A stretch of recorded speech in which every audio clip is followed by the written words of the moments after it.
Hola, buenas tardes. ¿Cómo están? Hola, profe, buenas tardes. ¿Cómo Hola, va? profe. Buenas tardes. Tardes. Hola. Hola, hola. Buenas tardes. ¿Qué tal? En la clase pasada me pidieron comenzar y 10 y 15, yo para que sean lo mismo que las clases presenciales. Vamos a comenzar de ahora en más y 15 minutos por el tema que algunas personas están saliendo de clase y bueno, hasta que se conectan y toda esa historia. Por eso es este horario. De todos modos, hoy se sumó un problema, no un problema personal, tengo un compromiso lejos de donde estoy, así que lamentablemente para ustedes la clase no va a ser muy extensa, pero bueno. Eh, Independientemente de eso, arrancamos. No sé si alguien quiere decir algo primero, si no comenzamos, como si alguien tiene algo para decir, alguna duda, algo. Esto no es calle para siempre, así que lo pueden decir. ¿Están conectados? ¿Qué pasó? Me desaparecieron. Bueno, espero que estén ahí. Están, ¿no? Alguien que me dé una señal. Somos Hola, 34, profe, así sí, que sí. sí. Sí, porque 35 somos. Somos sí, 34, 35, sí. sí, eso lo tengo, pero me desaparecieron todas las supuestas caras. Pero bueno, listo, ya está. Lo bueno es que estamos. Bueno, entonces vamos a arrancar. La historia en la clase pasada hicimos algo parecido a esto. Estuvimos viendo que desde el tema estrategia, en realidad esto tiene como objeto orientarlas y orientarlos en el tema de estudio, ¿no? Y de comprensión más que de estudio, de comprensión de por qué estamos viendo las cosas como las estamos viendo. Por eso puse comprendiendo el enfoque. Y acá les decía, acá les digo, mejor dicho, que nosotros estuvimos viendo el concepto de estrategia en el cual la evolución del mundo, vos me dirás, pero ¿qué tiene que ver con toda esta evolución del mundo? Bueno, digamos que para una planificación estratégica, para planificar estratégicamente, como habíamos dicho en una de las clases, es plantearse un futuro deseado. Plantearse un futuro deseado no es adivinar el futuro, pero en cierta manera, ese futuro deseado tiene una cierta, perdón, visión de hacia dónde va el mundo, ¿no? Entonces, esa evolución del mundo, cortemos los micrófonos, por favor. Esa visión del mundo nos ayuda al concepto de plantearnos estratégicamente nuestra situación personal o, en este caso, el tema de las organizaciones, que está vinculado al tema de cadena de valor, que se suma al concepto de estrategia, al concepto obviamente de entorno. Prácticamente hablar estrategia sin entorno es puro palabrerío. En el entorno, como bien dijeron en la clase pasada, sacamos información y tenemos incertidumbre, pero el entorno es el que nos va a marcar las acciones correctivas o no que tenemos que hacer sobre la estrategia, sobre ese mundo, sobre ese, mejor dicho, sobre ese futuro deseado, ¿no?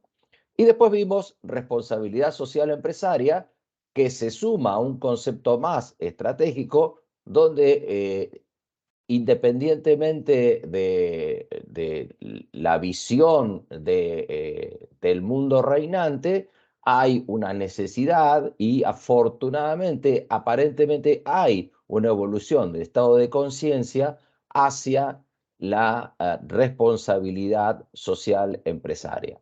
Desde el punto de vista personal, creo que todas las dificultades que enfrenta la humanidad desde el punto de vista de calentamiento global y de clima, etcétera, etcétera, debe partir de las corporaciones, porque son ellas las que tienen el poder de influencia. Obviamente, acá en responsabilidad social empresaria hay muchos intereses en juego.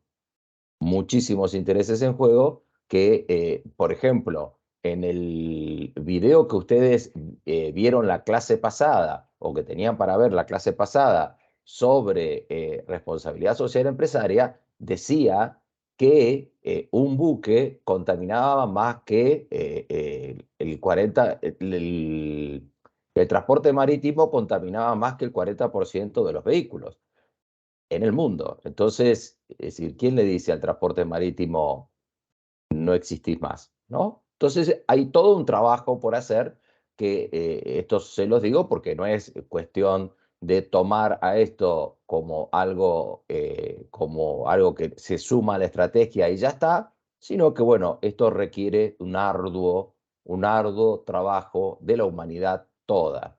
Y la evolución de los estados de conciencia tiene mucho que ver con eso y obviamente mucho más importante aún cuando la evolución del estado de conciencia parte de los dirigentes. Claro, el anterior presidente de los Estados Unidos y el máximo dirigente de Rusia, ambos no adhieren a la visión del cuidado del planeta, con lo cual, bueno, hay que luchar contra todo eso. Independientemente de eso, hoy vamos a incorporar un concepto nuevo que es el concepto de efectividad organizacional, que también está vinculado a la estrategia y acá es el último enfoque que vemos sobre el tema de la estrategia y ya entramos a un tema después de, justamente este es el enganche del último tema de estrategia para empezar a ver los temas que hacen a la cuestión organizacional. Para la próxima clase, lo que vamos a ver es comportamiento organizacional, que vamos a ver en el comportamiento organizacional, el comportamiento individual, el comportamiento grupal y los sistemas organizacionales, que son los tres factores que afectan el comportamiento organizacional de nosotros, las personas, en las organizaciones, valga la redundancia. Bien. Entonces, hoy que vemos estrategia, diseño organizacional y efectividad. En la clase pasada me preguntaron cuál era la diferencia de diseño. El diseño es una acción creativa, destinada a crear la organización necesaria que la estrategia requiere. Es decir, el diseño organizacional lo que en definitiva va a realizar es la estructura requerida para esa estrategia. Obviamente que muchas organizaciones están en marcha y el diseño organizacional no parte desde cero, eso no cabe ninguna duda. Pero esto es un concepto importante, la estructura, el diseño organizacional, sigue a la estrategia, ¿no? Esto, aunque parezca bastante tonto quizás, era una discusión allá hace unos 40 años, era una discusión entre académicos si la estructura venía primero o la estrategia venía después. Bueno, a veces los académicos les gusta quedarse en esas discusiones, lo cual obviamente, ¿para qué querés diseñar una estructura si no sabes a dónde vas? Eso es como, no sé, como eh, comprarte un boleto sin tener decidido a dónde querés ir, por ejemplo, ¿no? Pero bueno, sigamos.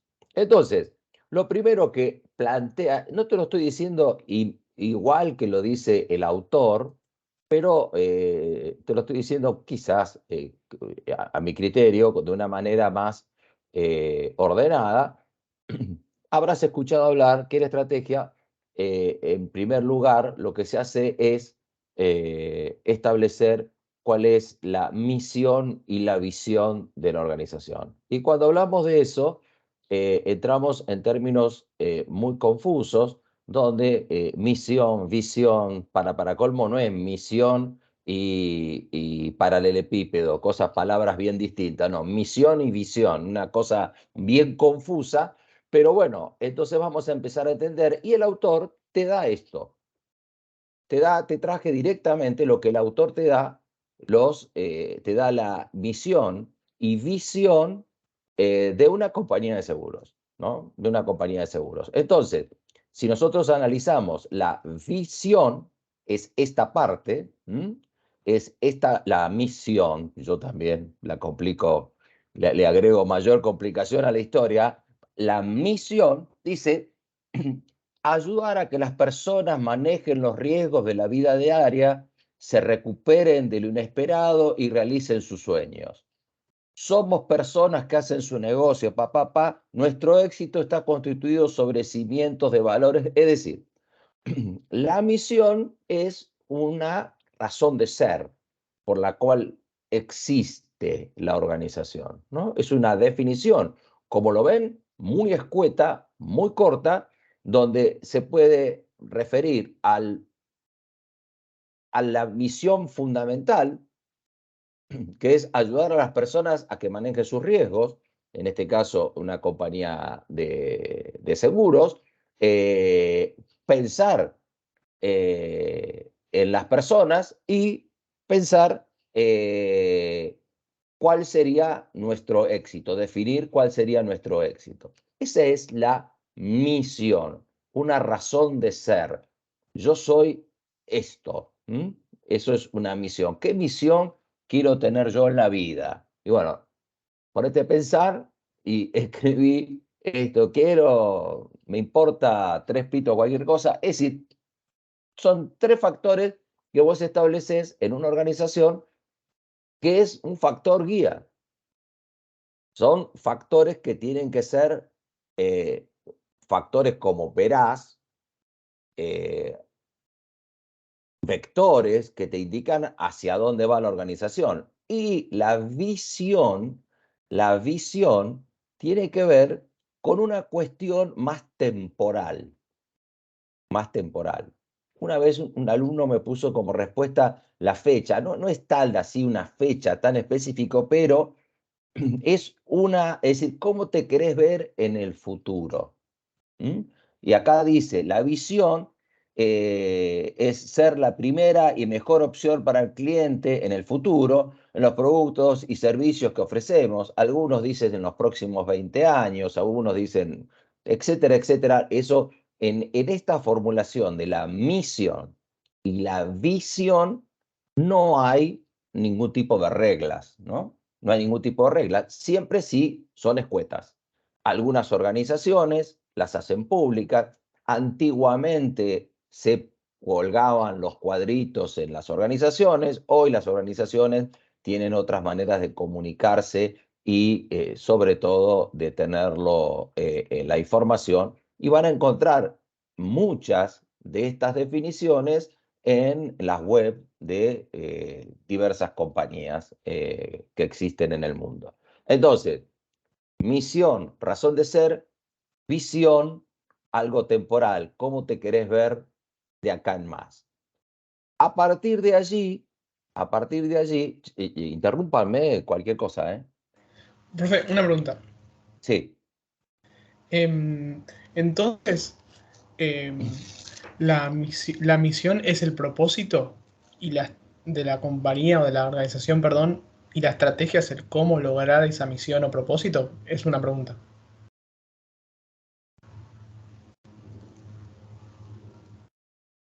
Sí,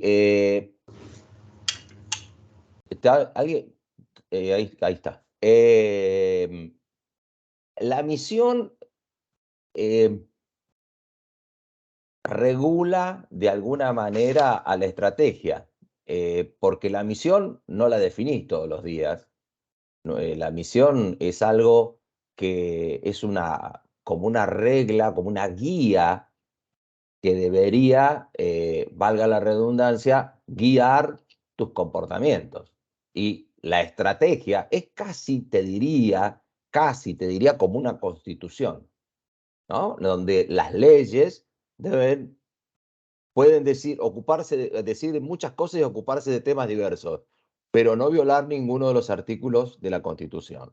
Entonces esto tiene que tener esa visión, bueno, valga, esa formulación global, de manera tal de que sirva para que lo que vos formules en la estrategia esté en función de la misión y la visión de la organización.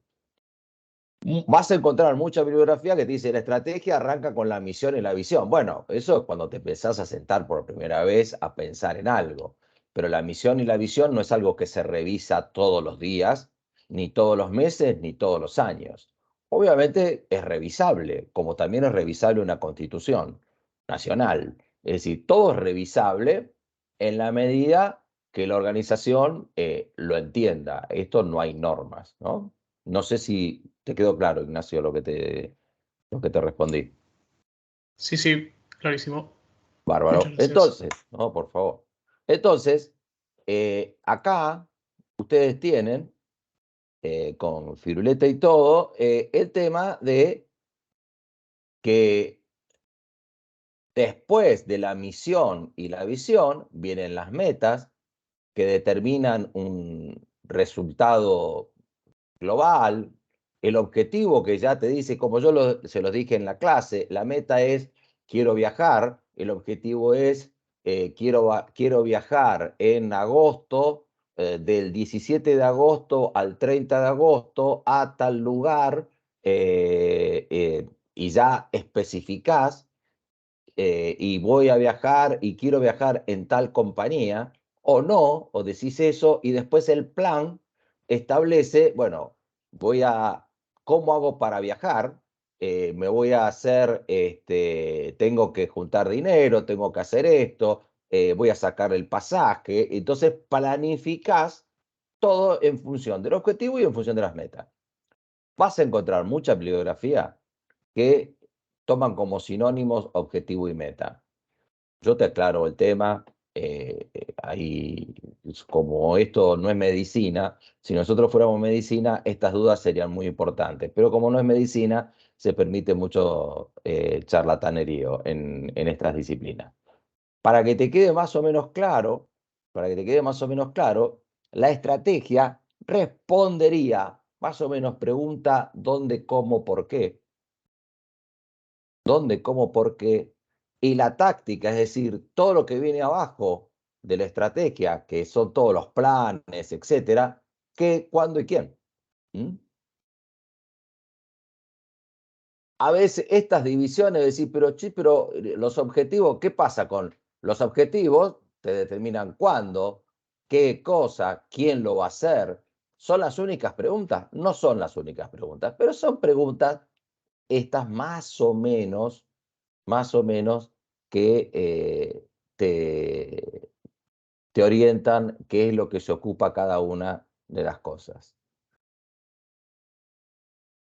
¿Vamos bien? ¿Bien? Bueno, me alegro. Bien.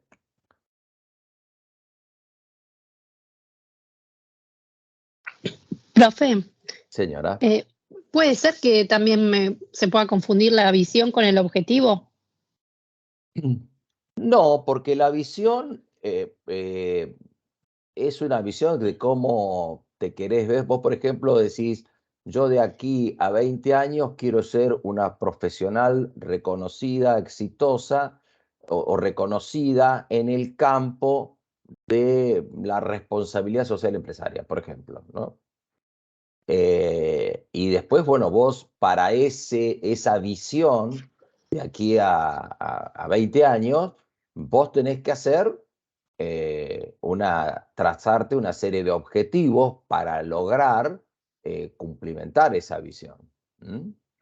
Así que la visión, te diría que los objetivos, para aclararlo, los objetivos siempre son mensurables. Es decir, mensurables, ¿qué quiere decir? Que son más concretos los objetivos. Es decir, es como decir, bueno, está bien, vos querés ser exitosa en la responsabilidad social empresaria de aquí a 20 años. Bueno, voy a hacer un posgrado en responsabilidad social empresaria, voy a hacer un doctorado en responsabilidad social empresaria. Esos son objetivos que están en función de la visión.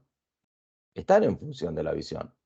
Pero vos tenés que ir cumpliendo, como decía Peter Drucker. Peter Drucker decía que la planear es el carácter futuro de las decisiones presentes. ¿Qué quiere decir? Vos tomás una decisión hoy en función de tu futuro deseado, en función de la visión que tenés de tu futuro.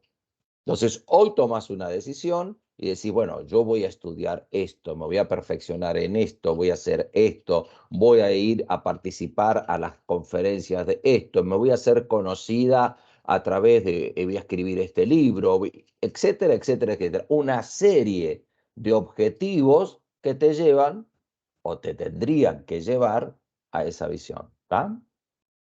¿Quedó claro o no? Se fue, se ofendió.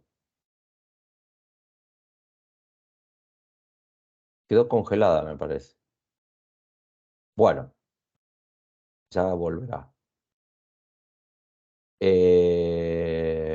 Sí, me parece que se le cortó la comunicación o algo. Bueno, ustedes me están escuchando, ¿verdad?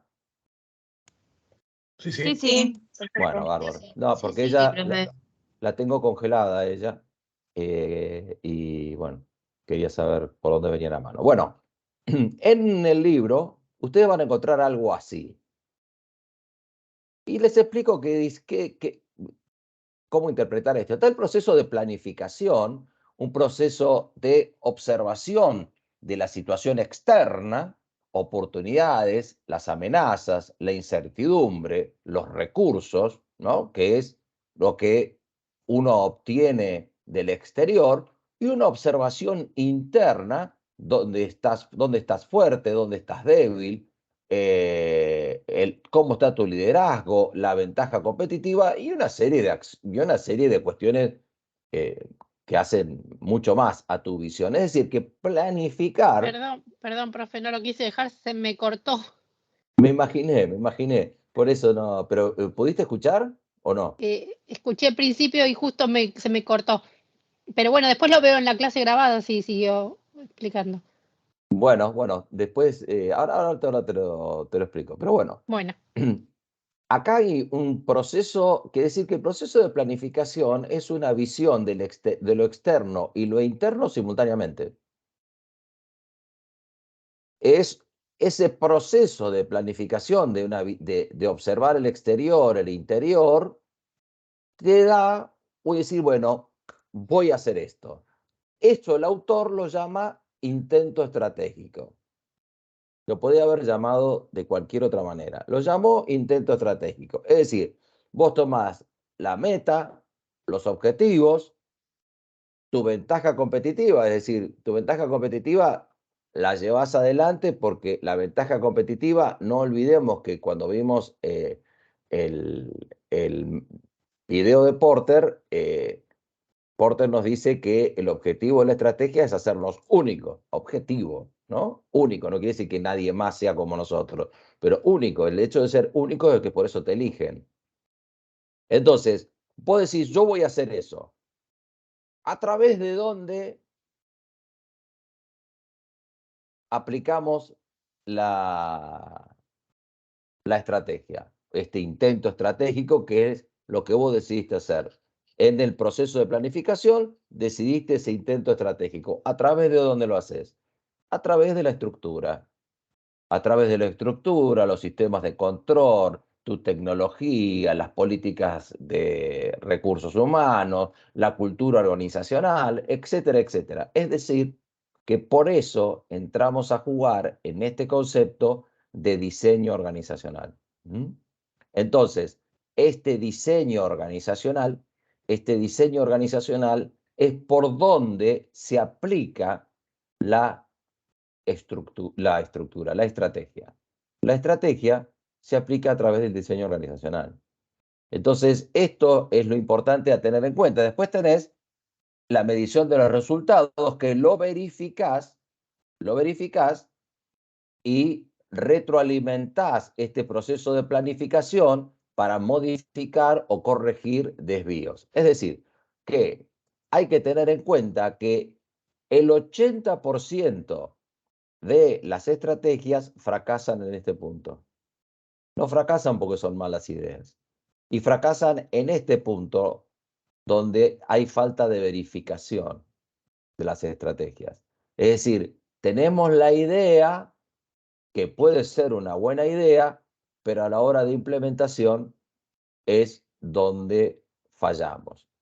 Y por estos pagos solemos fallar fundamentalmente en esto.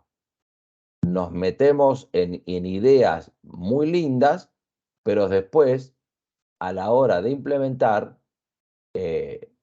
nos quedamos. Vamos a hacer algo. Si vos querés un país que crezca, lo que necesitas es infraestructura. Es decir, infraestructura necesitas caminos, por ejemplo. Caminos o una red ferroviaria para el transporte de granos, etcétera. Los otros días nos pusimos muy contentos porque un tren le echa, qué sé yo, 7 años y medio para llegar a Mendoza. Bueno, porque estamos usando las mismas vías de hace 100 y pico de años. Entonces, ese es el problema. Si vos querés implementar un crecimiento, un desarrollo, supongamos, a nivel nacional, bueno, la estructura de todo lo que, la estructura ferroviaria, la estructura de caminos y todo ese tipo de temas son las cosas que te van a hacer fracasar una idea que es buena. En las organizaciones pasa exactamente lo mismo. En las organizaciones pasa lo mismo, es decir, yo puedo tener muy buenas ideas, pero eso requiere de cambios o refuerzos o que la organización lo acepte. Y fundamentalmente la cultura organizacional. Y Peter Drucker tiene una frase muy inteligente sobre el tema, que dice que la cultura organizacional se come a la estrategia en el desayuno. Es decir, que si vos no tenés una cultura organizacional adecuada para la estrategia que querés implementar, estás destinada y destinado al fracaso. Porque tu cultura va a quedar, tu cultura lo va a destrozar y va a diluir toda esa acción que vos tan bien pensaste en el proceso de planificación. Por eso después vamos a ver el tema de incluir a las personas, cómo incluir a las personas, qué pasa cuando la cultura organizacional no acompaña, cuando este cambio, este intento estratégico es muy profundo. Entonces hay que trabajar mucho en la cultura organizacional, mucho en la cultura y en la política de recursos humanos, mal dicho, recursos humanos, la política de las personas. Entonces, esto es todo un tema sumamente importante, que no es importante que hoy sepas todas las cosas que hay que hacer, pero lo más importante es que sepas que la implementación de la estrategia es el nudo y es el eslabón más débil que tiene todo este tema de del tema de planeamiento estratégico. Entonces, el tema está acá. Fundamentalmente, siempre digo, el tema está en los detalles. Las estrategias caen en los detalles. Siempre son no detalles menores, pero caen en detalles, es decir, caen en vamos a hacer que nuestros productos, nuestros productos se está vendiendo, qué sé yo, cremas. Vamos a hacer que las cremas, estas cremas, vamos a fabricar muchas más y entonces suponete que piense y compra una máquina y para que nos ayuda a aumentar la producción. Bla, bla, bla, bla, bla, bla, bla. Llegamos y resulta que no pensamos en cómo distribuirlas, esa cantidad de cremas, esa mayor cantidad de cremas. Entonces, ¿qué pasa? Como no distribuimos a tiempo, no llegan a tiempo y nos perdemos las ventas porque las cremas no están en las góndolas. Entonces, nos hace un pedido tal tienda o ponerle Pharmacity, por decir algo, y nosotros, como tenemos un mal servicio de distribución, no llegamos y entonces la estrategia quedó en la nada y te quedaron las cremas en el depósito, o al revés, o tenés un buen servicio de distribución y no pensaste en tu servicio, en mejorar la producción o la productividad, ambas cosas que hacen que vos cumplas tu estrategia. Eso, ahí fallan las estrategias, fundamentalmente en eso. Después vas a encontrar en la bibliografía, vas a encontrar las 5 fuerzas de Porter, que esa ya la hemos visto, las 5 fuerzas de Porter, que tiene que ver la amenaza de nuevos competidores, es decir, cuando vos estás en un mercado determinado, ¿es fácil tener un competidor en el mercado en el cual estás o no es fácil? Esto es lo que te dice Porter. Analiza, ¿es fácil que te entre un competidor nuevo o hay barreras de entrada importantes? ¿Qué puede ser barreras de entrada importantes? Por ejemplo, si vos, vamos a suponer que nosotros se nos acaba de ocurrir la gaseosa más rica del mundo, no importa de qué es, pero es la gaseosa más rica del mundo. Bueno, ¿es fácil entrar al mercado de la gaseosa? No, no es fácil. Por lo menos necesitarías unos 100.000 millones de dólares para competir o tener el dinero suficiente para comprar alguna.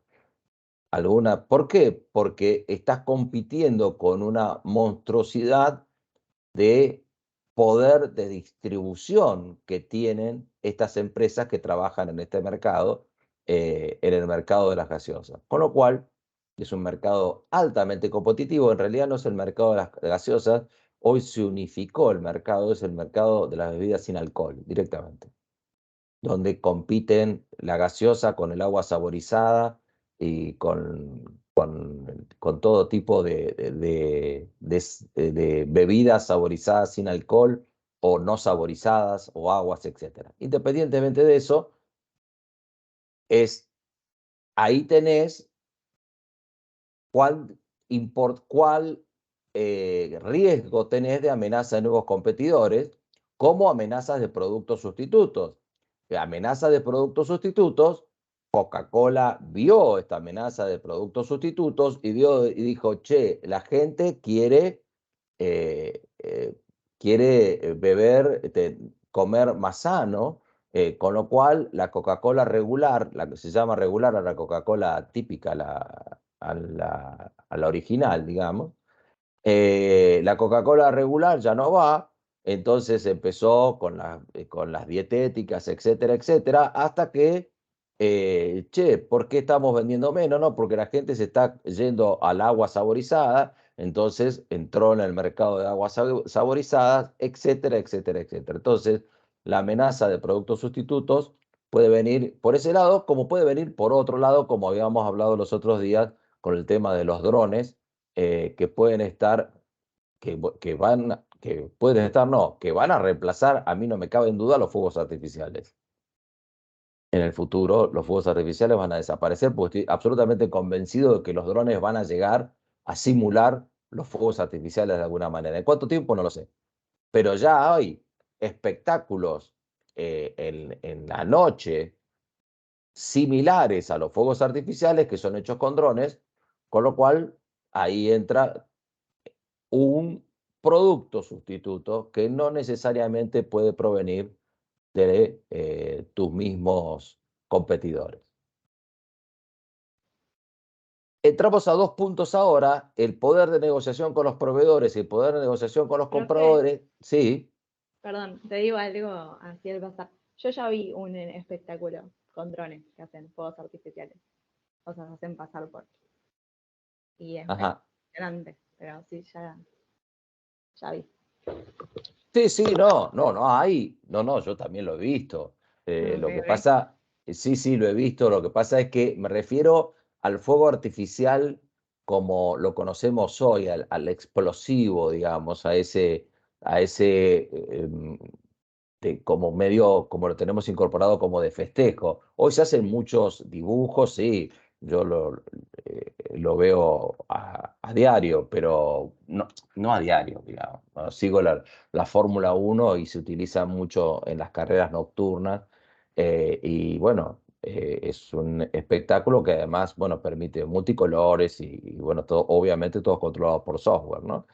Y no cabe ninguna duda que estamos ante sobre todo, además, con mucho menos ruido, y muchos quizás hemos participado de fuegos artificiales acompañados por música, pero las explosiones tapan un poco la música.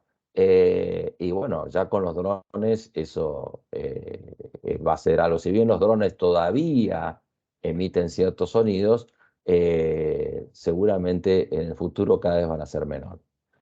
Bien, el poder de negociación de los proveedores y el poder de negociación de los compradores, esto es un problema típico de las pymes, generalmente. Generalmente las pymes tienen problema en una punta con los proveedores. ¿Por qué? Porque tienen proveedores monopólicos, entonces el poder, y que tienen, como tienen un volumen de compra pequeño, tienen muy poco poder de negociación.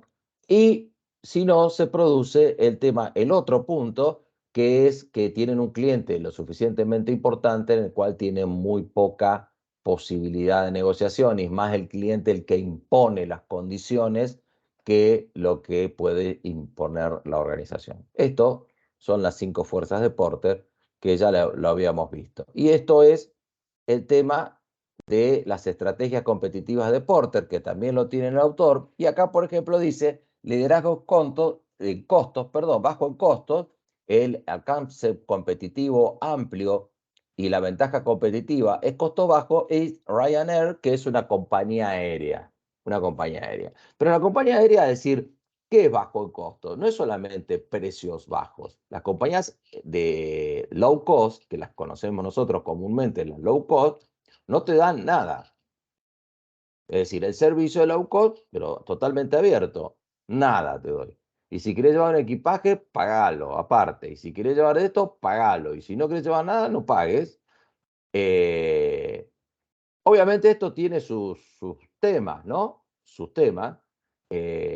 Hace 3 días, en Escocia, aterrizó un avión de Ryanair y se le rompió el tren de aterrizaje delantero, y la trompa pegó en el piso. Por suerte no pasó más que eso. Digamos, ojo, a dónde bajar los costos, ¿no? Es un tema. La diferenciación, en el caso de Apple, no necesariamente, aquí puede ser todo lo contrario, diferenciarte por un alto costo, y diferenciarte también por estatus, porque ya tiene algo que ver con eso. No es lo único, estoy redondeando las ideas, ¿no? Y fíjate vos, en el caso de Edward Jones es un agente de bolsa que se concentró en todo lo que es el sector rural.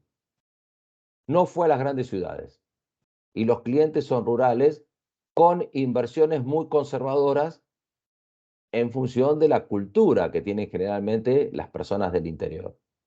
Entonces, esa puede ser una de las razones del éxito. Aquí hay una empresa de electrodomésticos que se instala en todas las ciudades del interior. Yo estuve trabajando con ellos y ellos me decían que el objetivo de ellos es que la gente sienta que la empresa es del lugar, y contratan obviamente a personal del lugar en ciudades muy pequeñas o pequeñas, digamos, de la Argentina. Y bueno, la estrategia de ellos es no venir a competir a las grandes urbes, sino que van a vender electrodomésticos en general en el interior. Pero pasa algo ¿Es muy conocida la empresa? Sí, bueno, se llama Pardo Hogar. No sé si la Ah, conoces, si la googlean, la van a encontrar. Ahora, el tema fundamental es que el negocio de ellos está en el crédito que le dan a la gente para vender. No está en la venta específica de electrodomésticos. Ese es otro tema que después que tenés que tener en cuenta, ¿no? Es decir, ¿cuál es tu negocio? ¿Cuál es tu negocio? Independientemente de decir, el negocio de una empresa que está aplicando una estrategia similar a Edward Jones, digamos, de ir al sector rural, pero su negocio es el crédito. Es un negocio financiero, en definitiva. Un negocio financiero, que en definitiva es el mismo negocio que tiene Rappi. Rappi lo que hace es pagarle, ¿sabías que Rappi se toma 48 horas o más para pagarle al proveedor de hamburguesas que vos le compraste? Es decir, te cobra a vos y se toma 48 horas, porque en esas 48 horas trabaja con su dinero. ¿Te imaginas en estas épocas inflacionarias, ¿no? Lo que pueden llegar a ser. Bien. Sigamos. Después habla de la tipología estratégica de Miles and Snow, que habla de exploración, defensa, análisis y reactiva. Lo vamos a ver separado, pero yo te diría que esto puede llegar a tener en una estrategia un poquito de cada cosa. Un poquito de cada cosa. No es que o vos haces exploración, o vos haces defensa, o vos haces análisis, o vos haces reactiva. Porque fíjate que la exploración es innovación pura. Es la más arriesgada. Es ir hacia adelante. Esa es la exploración. Después lo vas a leer bien en el texto, ¿no? Una cosa esa es innovar, buscar nuevas oportunidades, crecer.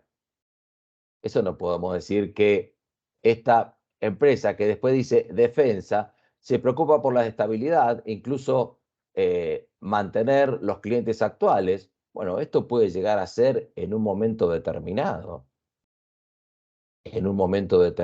del entorno, que vos estés en una situación estratégica de esta manera. Entonces, el entorno te dice, no, mira, yo no puedo seguir buscando un crecimiento, mejor sostengo lo que tengo y por ejemplo, esta estrategia puede ser, bueno, sostengo los clientes que hoy tienen una gran capacidad de pago y los clientes que tienen ya dificultades de pago, ante la situación de incertidumbre inflacionaria que estamos viviendo, no los voy a mantener. Bueno, esto es una estrategia de defensa. O sea que no es que una invalida a la otra, son distintas, pero digamos totalmente distintas. Depende de la situación que esté viviendo la empresa. Y análisis preocupa mantener un negocio estable al mismo tiempo que hay innovación. Claro, ¿qué hace?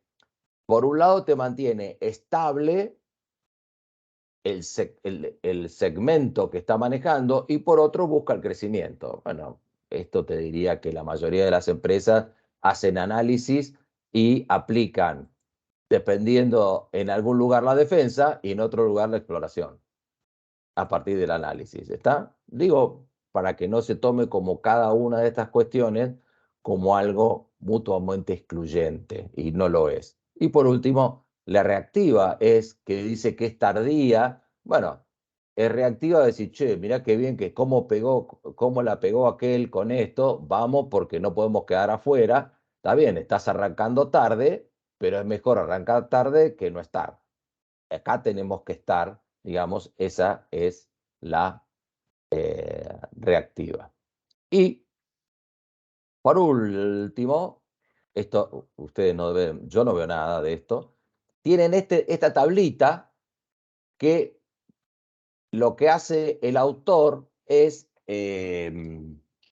comparar las dos estrategias competitivas de Porter y la estrategia competitiva de Miles and Snow y se dice en la estrategia de diferenciación y qué requiere el diseño organizacional. Orientación al aprendizaje, en el caso de la exploradora, orientación también al aprendizaje, y vas a encontrar algunas similitudes entre una y otra estrategia referido a lo que requeriría respecto a su diseño organizacional.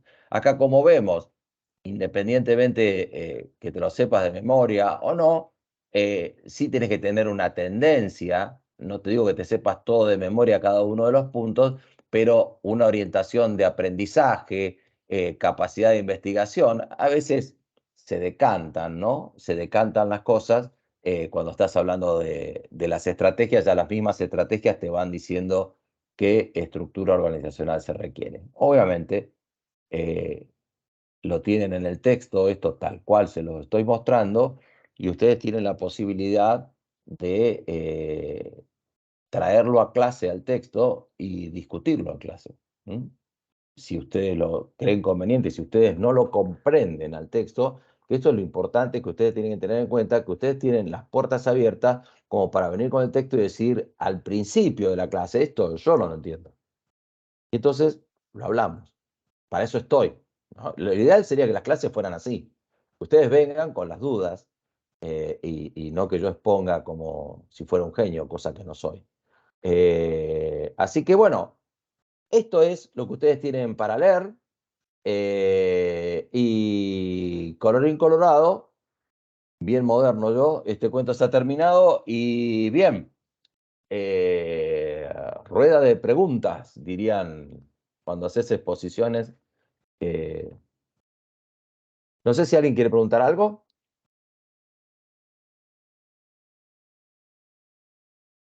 Profe, yo le Sí. quería hacer una pregunta al principio y no la hice.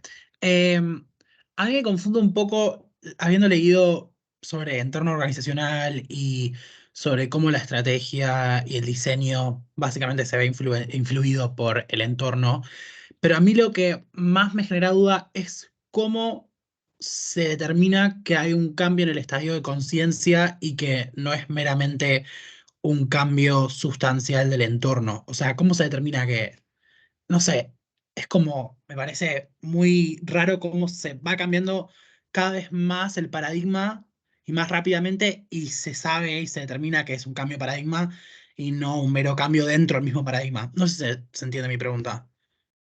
Bueno, los cambios de paradigma no tienen, no es como un molinete, ¿no? Que vos pasás el molinete y decís, ah, estoy en el otro paradigma. Obviamente los cambios de paradigma, la línea divisoria que divide a un paradigma del otro es muy amplia, de años. Yo creo que estamos ante una transición del naranja, por decirlo de alguna manera, o de este estado de paradigma salvaje en cuanto a todo concepto ante el olvido del ser humano, yo por los resultados lo veo, ¿no? Por la pobreza que hay en el mundo, ¿no? Por la cantidad de desocupadas, personas desocupadas que hay en el mundo. Hay una nueva visión del trabajo, ¿no? Como que sobre todo generaciones, ustedes están planteando eso, yo ya estoy hecho, digamos, hecho pelota estoy, pero digamos, ya estoy pasado, a eso quise decir. Entonces, yo creo que estamos ante una transición de un cambio de paradigma. Claro, me agarran ciertas dudas en el momento, ¿no? Porque a veces vienen cada líderes que se contradicen contra esa visión que por ahí algunos jóvenes o la juventud están imponiendo, y bueno, y me hace dudar hacia qué paradigma estamos yendo, ¿no? Y bueno, yo no tengo en claro, decir, podríamos estar hablando mucho sobre el tema. También tenemos que pensar que estamos hablando de una estrategia organizacional y, bueno, no es una visión, la visión del mundo en general no te puede afectar pero si estás en el naranja o en el verde, eso no te afecta mucho, o sí, o por ejemplo, vos decís, yo voy a hacer productos,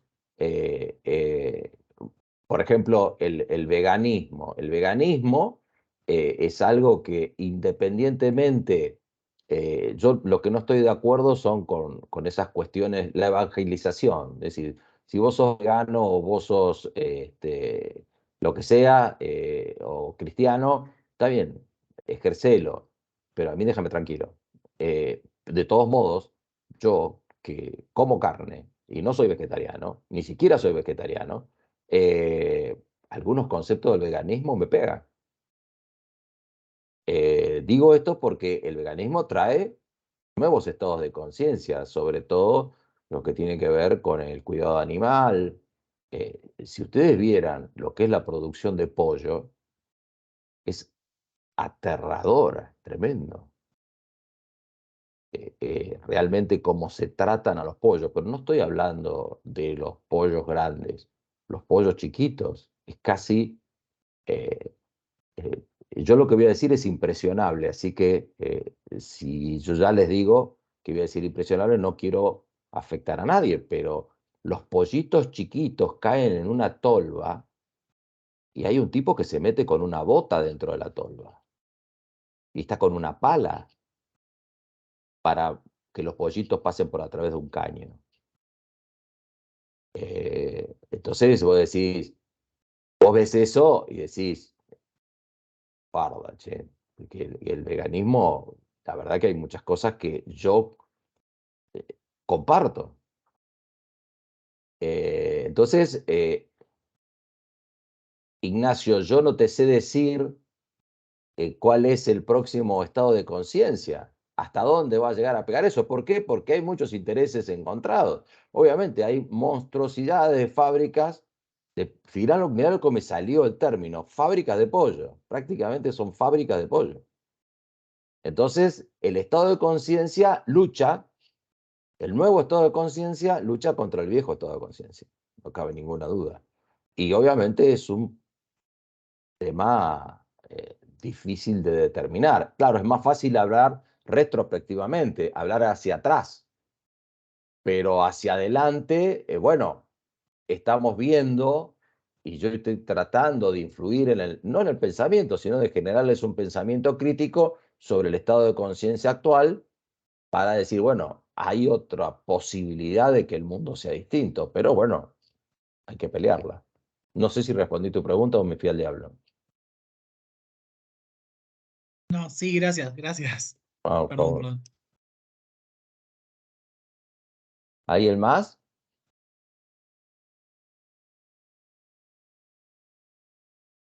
Bueno, nos vemos el próximo lunes. Que tengan un excelente fin de semana. Y el lunes nos vemos presencial, a la hora de siempre, en el aula 209. Y gracias por estar ahí y nos vemos. Chau, chau. Gracias, profe. Gracias, profe. Gracias, Chao. profe. Chao, profe. Gracias, profe. Chao, profe. Buen fin de